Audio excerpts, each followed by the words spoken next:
PhonePe বা Google পের মাধ্যমে টাকা চলে গেছে ভুল ব্যক্তির কাছে, তাকে অনুরোধ করেও টাকা ফেরত দিচ্ছে না।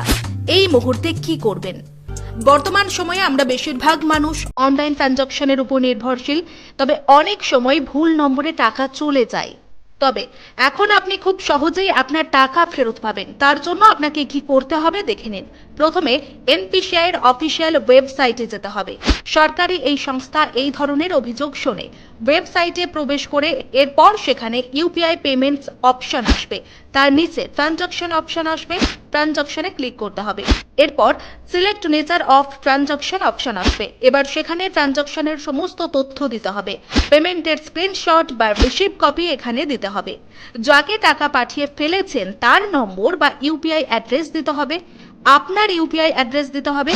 আর একটু খেয়াল করে দেখবেন, প্রত্যেক ট্রানজাকশনের সময় ট্রানজাকশন আইডি লেখা থাকে। ওই আইডি কপি করে আইডি সেকশনে দিয়ে দিতে হবে। এরপর সব তথ্য দিয়ে সাবমিট করে দিতে হবে। যেই সাবমিট করে দেবেন, সরকারের কাছে আপনার এই অভিযোগ পৌঁছে যাবে। আপনার অভিযোগ তদন্ত করে দেখবেন এনপিসিআই এর আধিকারিকরা। আর যদি সত্যিই আপনি ভুল কাউকে টাকা পাঠিয়ে ফেলেন, তাহলে সরকারের তরফ থেকে যোগাযোগ করে আপনার ব্যাংক মারফত টাকা ফিরিয়ে দেওয়া হবে। এনপিসিআই অর্থাৎ national payment corporation of India ভারতীয় রিজার্ভ ব্যাংকের মালিকানাধীন খুচরো পেমেন্ট এবং বন্দোবস্ত ব্যবস্থা পরিচালনার জন্য একটি সংগঠন। আপনার টাকার অঙ্ক যাই হোক না কেন, ভুল নম্বরে টাকা পাঠিয়ে ফেললে এভাবে অভিযোগ জানাতে পারবেন সরকারি এই সাইটে। এর ফলে আপনাকে দ্বিতীয় কোনো ব্যক্তির কাছে অনুরোধ করতে হবে না। এরকম বহু দুষ্টু মানুষ আছে যার কাছে ভুল করে টাকা চলে গেলে সে আর ফেরত দিতে চায় না। অনেক হয়রানির মুখে পড়তে হয়। এবারে সরকারি এই সাইটে অভিযোগ জানিয়ে নিজের টাকা ফেরত পাবেন, তাও খুব সহজেই।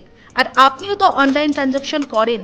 ভুল করে অন্য কারোর ইউপিআই আইডিতে কি টাকা পাঠিয়ে ফেলেছেন কখনো? কমেন্ট করে অভিজ্ঞতা শেয়ার করতে পারেন। আর ভবিষ্যতে যদি এই ধরনের সমস্যায় পড়েন, তাহলে কি করতে হবে সেটা তো বলেই দিলাম ভিডিওতে। আর আপনার কাছের মানুষগুলিকে জানানোর জন্য ভিডিওটি শেয়ার করে দিন তাদের সুবিধার্থে।